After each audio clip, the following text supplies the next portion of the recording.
Il ne vous a pas échappé ces derniers mois que la régulation s'intéresse à l'écosystème des crypto-monnaies.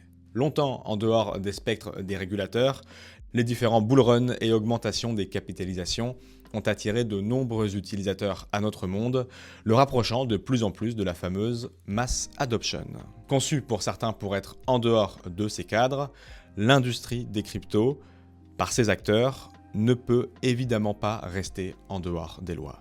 Dans un récent sondage de Ladan et KPMG, dont Cryptost est partenaire, on apprend que 8% des Français détiennent des crypto-monnaies. Un chiffre impressionnant qui témoigne de l'intérêt des citoyens pour les cryptos et la nécessité donc d'encadrer cette classe d'actifs pour les protéger.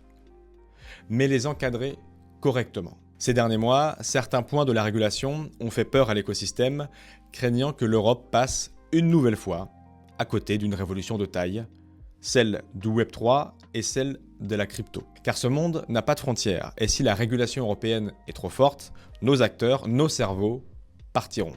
Cette série de vidéos, en partenariat avec Ladan, a pour objectif de sensibiliser sur les risques d'une régulation trop punitive ou trop stricte sur nos acteurs, et vise à expliquer et proposer des alternatives. En association avec Ladan, donc l'association de développement des actifs numériques, les membres les plus importants de l'écosystème français et européen nous transmettront leurs doutes, leurs craintes et leurs visions pour allier protection du consommateur, régulation et innovation.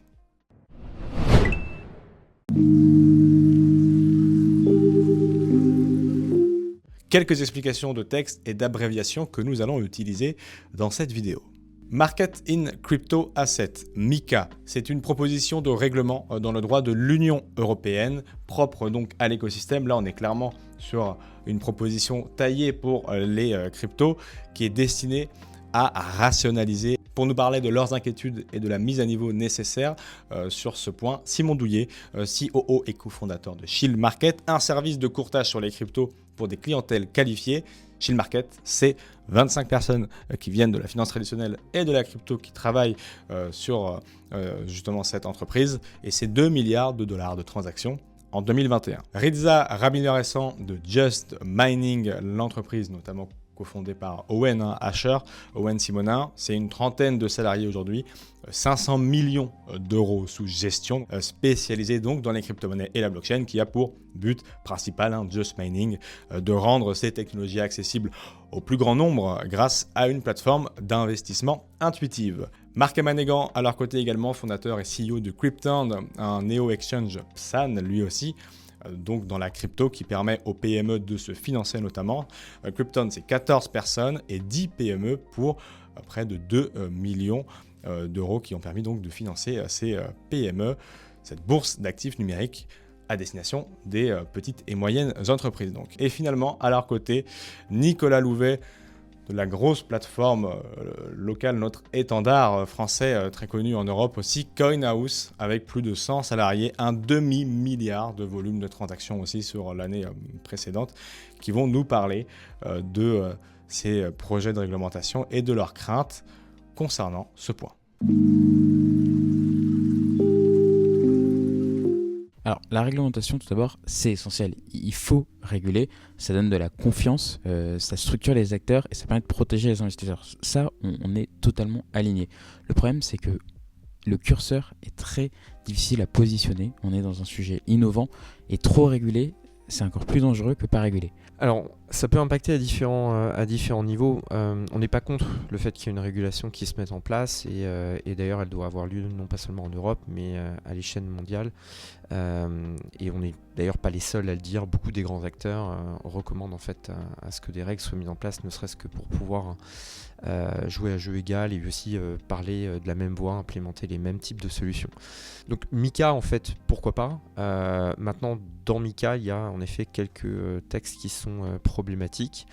Pour mon activité, ça peut concerner en fait les besoins en matière de fonds propres qui nécessitent pour des entreprises comme les nôtres qui sont en croissance mais ne sont pas encore extrêmement riches. On n'a pas levé des centaines de millions d'euros, des besoins qui peuvent être très importants et donc du coup ça nécessite de faire appel à des capitaux privés, faire appel au marché, ce qui n'est pas nécessairement hyper évident. Pourquoi ? C'est un peu comme la courbe de l'affaire, mais pour la réglementation, où si on pose le curseur trop loin, ce qui va se passer, c'est qu'il ne va plus avoir d'acteurs crypto, de plateformes de crypto en Europe, en tout cas elles vont être anecdotiques, et les investisseurs vont se déplacer, et c'est ce qui se passe aujourd'hui, vers des exchanges non régulés en Europe, et ils seront encore moins protégés, puisqu'ils ne seront même pas du tout protégés. L'exchange européen n'appliquera pas MiCA. Et donc on se retrouve dans un cas où on a, en mettant trop de réglementation, enlevé finalement toute protection. Pour être tout à fait honnête, c'est même obligatoire d'avoir un plan B, parce que on ne peut pas, nous on a des investisseurs aussi, on a des clients, on veut servir le client, mais si du jour au lendemain on ne peut plus servir nos clients, il va falloir qu'on trouve des parades, sans dire qu'on va aller dans les juridictions plus souples. En fait on va aller dans des juridictions plus claires. Et pour l'instant, on pensait que la France et l'Union européenne étaient cette juridiction, c'est d'ailleurs pour ça qu'on est resté.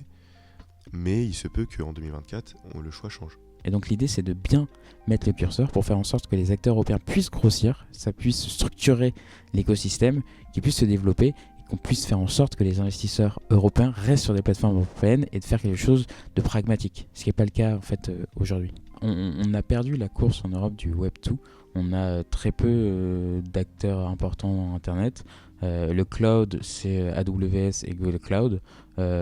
Et tous les acteurs européens, la plupart, utilisent des services américains. C'est un vrai problème de souveraineté. Et l'Europe se réveille trop tard. On aurait pu, il y a 10 ans, favoriser l'innovation.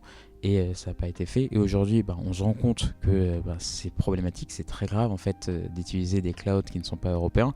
Et on essaie à coup de milliards de rattraper un retard qui aurait pu être évité. Vraiment, dans toute cette logique de Web3, c'est important que l'Europe prenne conscience que c'est essentiel. C'est même une obligation qu'on ait les géants européens. Sinon, on va se retrouver dans un état catastrophique et l'Europe va peu à peu devenir anecdotique dans l'innovation, dans la suite en fait des 20-30 prochaines années et avoir une économie qui va encore plus ralentir.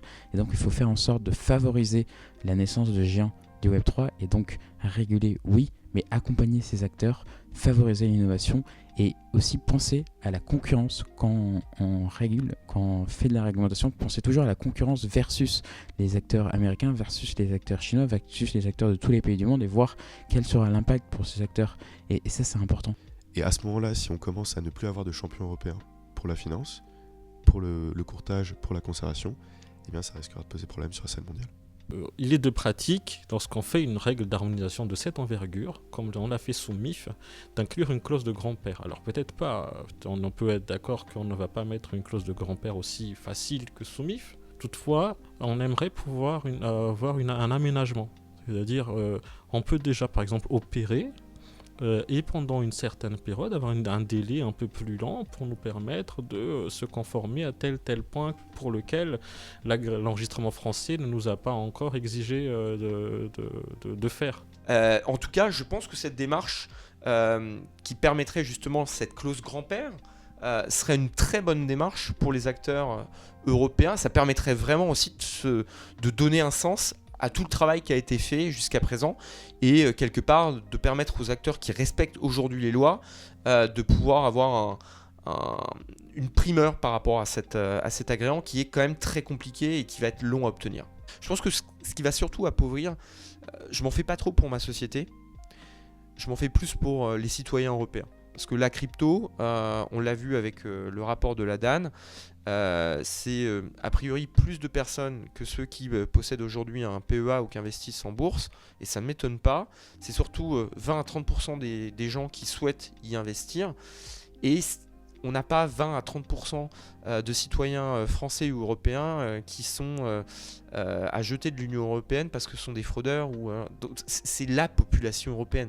On est en train de parler de dizaines de millions de personnes qui sont des citoyens, qui méritent le respect, qui votent et qui constituent en fait une base importante de notre économie et des gens qu'on doit écouter.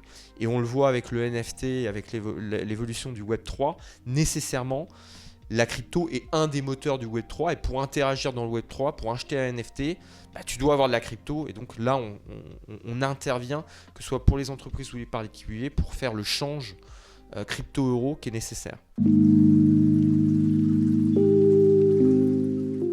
Comme ces derniers vous l'ont précisé, MiCA pose de réelles difficultés pour les PSAN. D'une part, il y a des règles qui vont à l'encontre de leur business model. Par exemple, servir des intérêts sur certains services sur stablecoin. Il faudrait donc pouvoir remettre cette possibilité dans MiCA. D'autre part, pour faciliter la transition des régimes nationaux vers MiCA, il faudrait prévoir un accès facilité pour les acteurs qui respecteraient déjà les dispositifs nationaux.